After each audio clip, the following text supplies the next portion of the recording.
Bonjour, je me présente pour ma part. Je suis Madame Regnault, je suis juge aux affaires familiales depuis maintenant 6 ans, depuis 2017, et coordinatrice du service de Versailles. Je vais évoquer pour ma part un petit peu le cadre juridique dans l'intervention du juge aux affaires familiales. Je vais le rappeler rapidement, mais parce que il m'apparaît important de bien voir que le juge aux affaires familiales intervient vraiment dans un instant T. On a parlé de l'évaluation tout à l'heure. C'est un outil qui n'est pas à la disposition du JAF, rarement, même si il essaye d'apprécier la réalité des choses.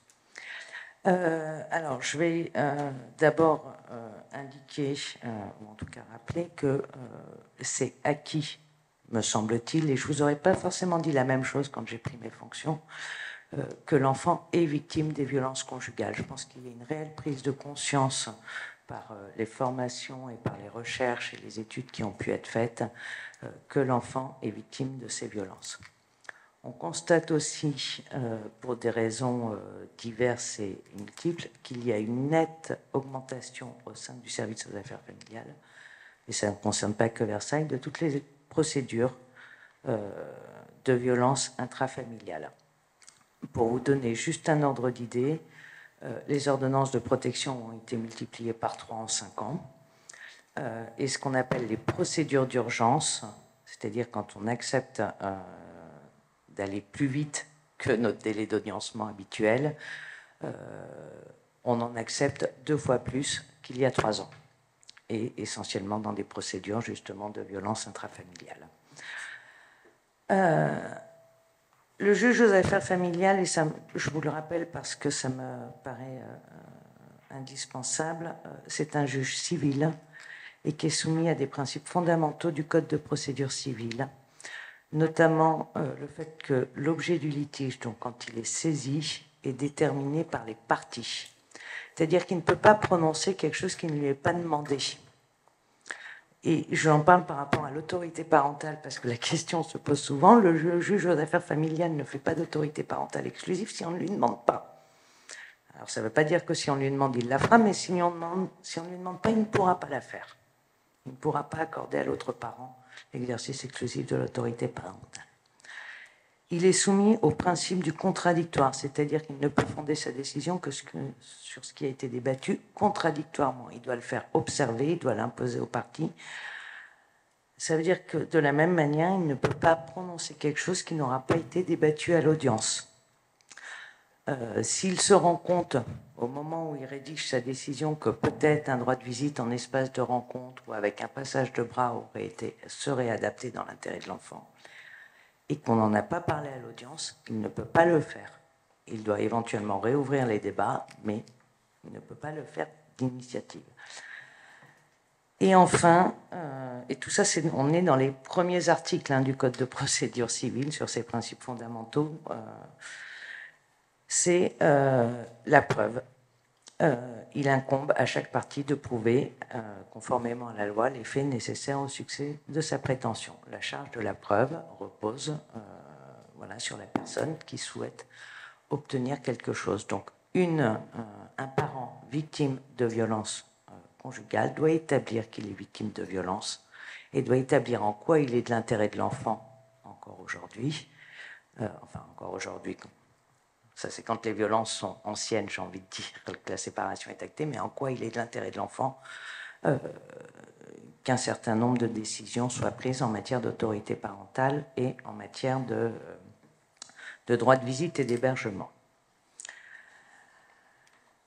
Alors, le juge aux affaires familiales, je vous l'ai indiqué tout à l'heure, mais il intervient à un instant T, c'est-à-dire qu'on n'intervient pas du tout dans la durée. Il est saisi par l'un des parents. Le texte permet au procureur de la République de nous saisir, lui-même saisi par un tiers. Je vais être très pratique, ça n'arrive jamais. Mais ni à Versailles, ni dans les autres juridictions. Cette disposition, la réalité, c'est ça. Le procureur de la République ne saisit le juge aux affaires familiales qu'en matière de tutelle, quand les 2 parents sont décédés. Voilà. Mais sinon, n'a pas de saisine par le procureur de la République. C'est donc l'un des parents qui nous saisit. Toujours. Ce qui veut dire déjà, parce que c'est une situation un peu différente avec le juge des enfants, qu'on est sur des parents séparés ou en cours de séparation. On va organiser la séparation en matière de divorce, en matière d'ordonnance de protection. On ne va pas se trouver confronté à des situations de violence conjugale avec des parents qui sont encore ensemble et des parents qui ne sont pas, en tout cas le parent victime, qui n'est pas encore dans la démarche de séparation. Nous, elle a déjà été initiée. Et donc, on peut être saisi et être amené à connaître les situations de violence intrafamiliale par le biais des ordonnances de protection. Je pense que je n'ai pas besoin de vous expliquer le mécanisme, il est suffisamment connu. Hein. On est saisi par requête en urgence et on doit statuer dans un délai de 6 jours et on appréciera si les violences sont vraisemblables et si elles mettent en danger la personne. On a des mécanismes d'urgence, c'est-à-dire qu'un des parents peut nous saisir en nous demandant de statuer de manière plus rapide que s'il déposait simplement une requête devant nos services. Et donc, dans ce cas-là, il va devoir justifier en quoi c'est urgent. Alors, en matière de violence intrafamiliale, l'urgence, elle est généralement dans la nécessité, à tout le moins, de fixer un cadre.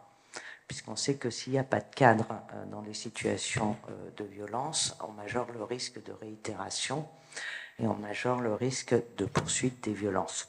Pas qu'en fixant un cadre, on l'élimine, mais en tout cas, s'il n'y a pas de cadre, on le majeure.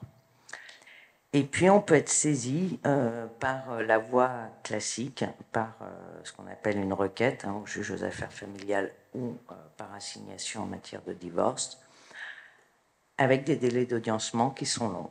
Actuellement, sur Versailles, on est aux environs de 8 mois entre le moment où la requête est déposée et le moment où les parents passent à l'audience.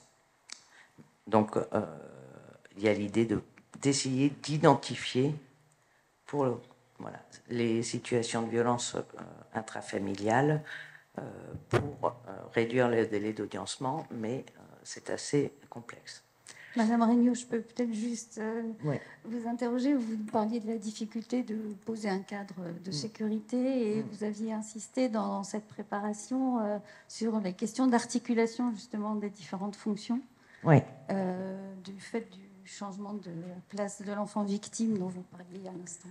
Je vais y venir justement sur la résidence. Enfin, en tout cas, sur justement la nécessité de poser un cadre. Oui, parce que le juge aux affaires familiales, c'est son rôle, j'ai envie de dire, c'est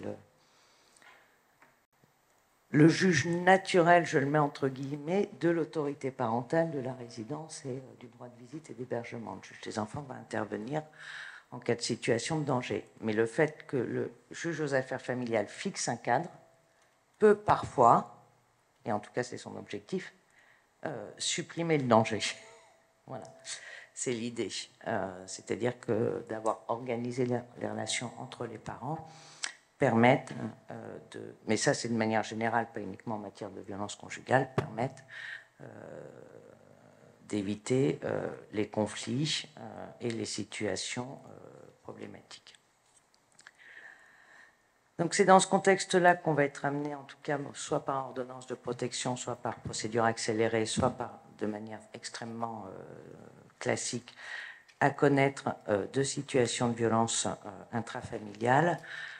Une des difficultés auxquelles le JAF est confronté, c'est déjà d'évaluer s'il est dans une situation de violence intrafamiliale. On n'intervient vraiment que sur un instant T.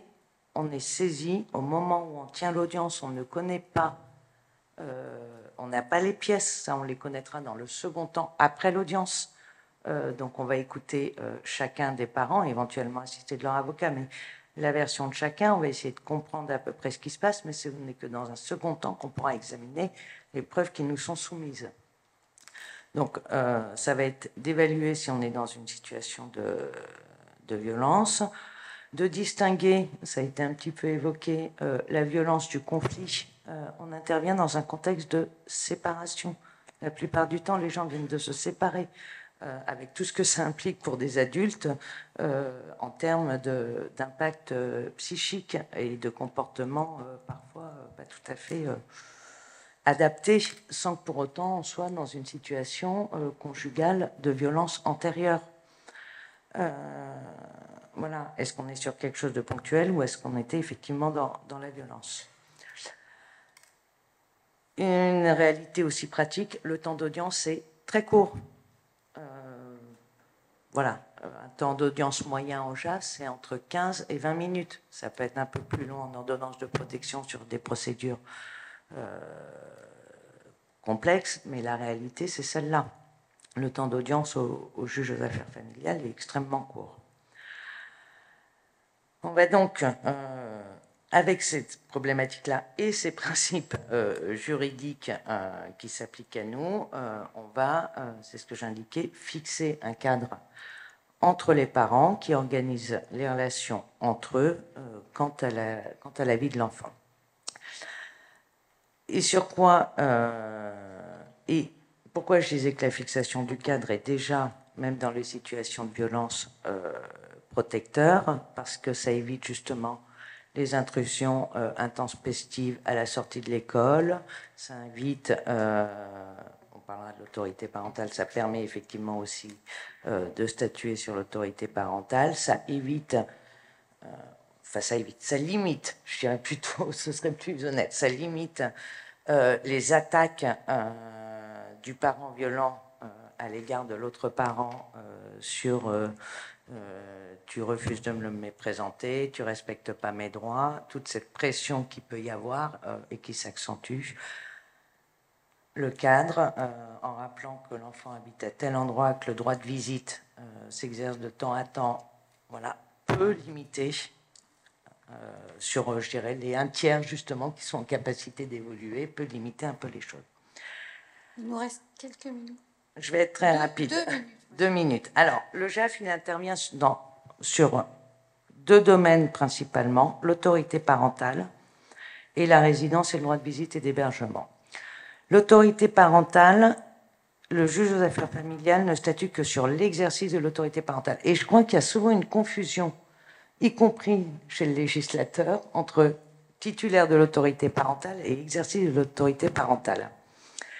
On a là des textes sur le retrait, et la proposition de loi de Mme Santiago fait effectivement des propositions de loi sur le retrait de l'autorité parentale ou de l'exercice de l'autorité parentale, mais un parent qui reste titulaire de l'exercice de l'autorité parentale conserve les droits de l'autorité parentale et conserve, le texte le dit clairement, le droit et le devoir de surveiller l'entretien et l'éducation de l'enfant. Il doit être informé des choix importants relatifs à la vie de ce dernier. Donc on ne coupe pas la relation, de toute manière, entre les parents.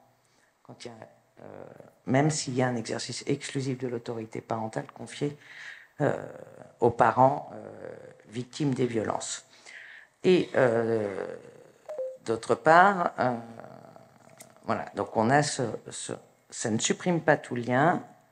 Et l'octroi d'un droit de visite et d'hébergement reste le principe, même en cas d'exercice exclusif de l'autorité parentale. Voilà. Puisque le texte nous le dit, hein, le droit de visite ne peut être refusé à l'autre parent que pour des motifs graves. Voilà. Donc, on peut identifier, et je vais être un peu plus rapide, on peut identifier des situations de violence conjugale et vouloir, en tout cas, essayer de garantir l'intérêt de l'enfant, mais notre domaine d'action va être relativement restreint, pas inutile, mais restreint. On va pouvoir confier l'exercice de l'autorité parentale au parent qui est victime, ce qui lui permettra déjà de prendre seul les décisions, on parlait en matière de soins, malgré tout, mais il n'en demeure pas moins qu'il devra en tenir informer l'autre parent, que ça pourra amener des réactions, c'est une réalité. Ensuite, on devra statuer sur le droit d'accueil. Et le droit d'accueil, on devra motiver pour quelles raisons ce n'est pas un droit de visite et d'hébergement, et on peut à ce moment-là faire un droit de visite en espace de rencontre. En espace de rencontre, pas en espace médiatisé. Ça n'existe pas, le droit de visite médiatisé au JAF. Hein. C'est espace de rencontre. Non, mais c'est très important aussi.